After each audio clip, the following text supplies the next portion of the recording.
Hey YouTube, this video is all about iPhones and how they have a major problem. The problem is that sometimes the home button stops working. For example, right now, if I press it, it isn't working.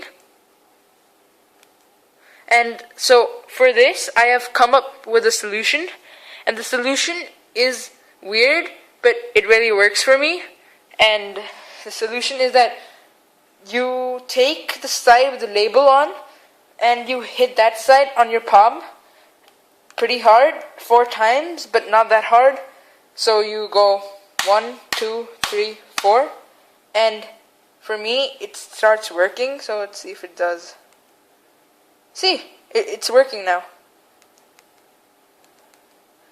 And it is weird, but this is how it works. And if you have any other solutions, please tell me and do subscribe. Thank you for watching.